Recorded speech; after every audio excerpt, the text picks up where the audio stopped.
ఆంధ్రప్రదేశ్లో ఎన్నికలు సమీపిస్తున్న కొద్దీ రాజకీయ వర్గాల్లో అయితే రోజుకొక ఎత్తులు పై ఎత్తులతో ఆంధ్రప్రదేశ్ అయితే ఒక వేదిక అయితే ప్రధానంగా అయిందని చెప్పాలి.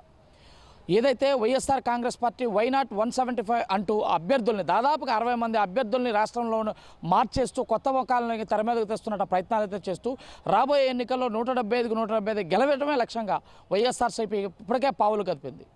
ఈ నేపథ్యం తీసుకున్నట్లయితే ఇప్పటికే 2014లో జరిగినటువంటి ఏదైతే అలయన్స్ ఉందో, ఇటు తెలుగుదేశం కానీ, ఇటు బీజేపీ కానీ, ఇటు జనసేన కానీ, ఈ మూడు కూడా మళ్ళీ అలయన్స్గా అవ్వాలి, మళ్ళీ 2014ని రిపీట్ చేయాలని చెప్పి చంద్రబాబు నాయుడు అయితే పావులు కదుపున్నట్లు మనం ప్రధానంగా తెలుస్తుంది. ఇప్పటికే అనేక పర్యాయాలు అయితే చంద్రబాబు నాయుడు అయితే ఇదే నా చివరి ఎన్నికలు అని కూడా చెప్పడం అయితే మనం చూసాము. ఇటు రాజకీయ వర్గాల్లో అయితే 2024 ఎన్నికల్లో కానీ మళ్ళీ వైఎస్ఆర్ కాంగ్రెస్ పార్టీ గెలిస్తే ఈ రాష్ట్రంలో ఈ రెండు పార్టీలు, ఇటు తెలుగుదేశం కానీ, ఇటు జనసేన కానీ కనుమరుగవటం ఖాయంగా అయితే రాజకీయ వర్గాలు కానీ, ఇటు మేధావులు కానీ, ఇటు సామాన్య ఓటర్లలో కూడా నిలుగుతున్నటువంటి చర్చ అయితే ప్రధానంగా ఇదే ఉంది. ఎన్నిటిని బేస్ చేసుకొని చంద్రబాబు నాయుడు అయితే రాబోయే 24 ఎన్నికల్లో ఎలాగైనా గెలవాలా, ఏ విధంగానే సరే పొత్తుల్ని ఖాయం చేసుకోవాలా, ఏదన్నా సరే ఎత్తులకు పై ఎత్తు వేయాలని చెప్పేసి ఎత్తులకు పై ఎత్తులు వేస్తూ తనకున్న రాజకీయ 40 ఏళ్ల అనుభవాన్ని అంతా రంగరించి రోజుకి అయితే చంద్రబాబు నాయుడు అయితే కొత్త ఎత్తులతో ముందుకెళ్తున్నాడు. ఈ నేపథ్యంలో అయితే బీజేపీ లాంటి బీజేపీకి అయితే బంపర్ ఆఫర్ చంద్రబాబు నాయుడు గారు ప్రకటించినైతే మనం ప్రధానంగా చూస్తున్నాం. ఇప్పటికే జనసేనతో ఆంధ్రప్రదేశ్లో అలయన్స్లో ఉండి ఇప్పటికే సీట్ల పంపకాల మధ్యలో అయితే గత కొంతకాలంగా కసరత్తు జరుగుతుంది.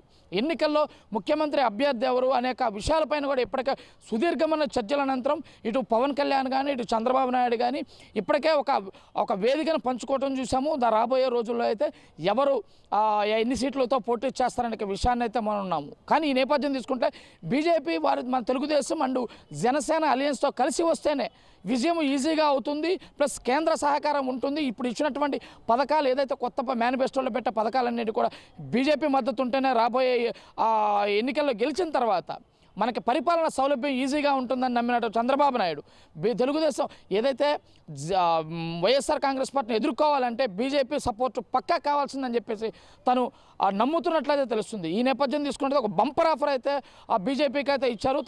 ఏదైతే తన మిత్రులు ఉన్నారో బీజేపీలో అంటే తెలుగుదేశం పార్టీలో ఉండి బీజేపీలో జాయిన్ అయినటువంటి తన ఢిల్లీ మిత్రులందరినీ కూడా ఇప్పటికే రాయబారానికి అయితే పంపించినట్లయితే మనకి విశ్వసనీయ సమాచారం అయితే తెలుస్తుంది.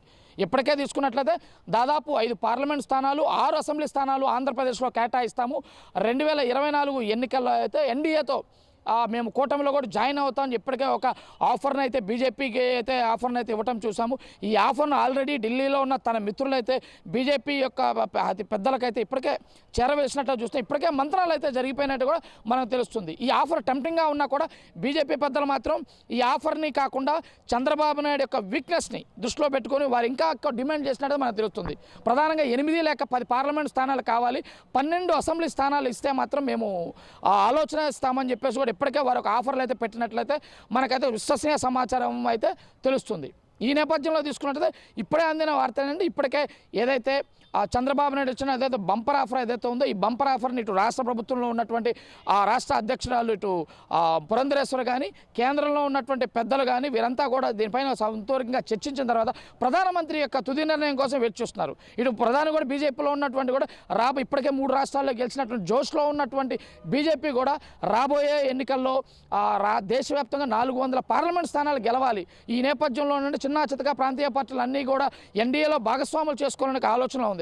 ఈ నేపథ్యంలో ఇటు జగన్మోహన్ రెడ్డి తీసుకుంటే బయట నుంచి మద్దతు ఇస్తున్న ఎన్డీఏలో బస్సులో చేరను అని చెప్పేసి ఇప్పటికే అయితే ఒక సమాచారం ఉంది. కనుక ఎన్డీఏలో చేరే పార్టీలతో అయితే కొంచెం అనుకూలంగా వెళ్ళాలనే ఆలోచన నేపథ్యంలో తెలుగుదేశం పార్టీకి అయితే ఈ ఆఫర్తో ఏదైతే టీడీపీ ఇచ్చిన బంపర్ ఆఫర్కి కాస్త అటు ఇటుగా కూడా బీజేపీ అంగీకరించిందని చెప్పాలా.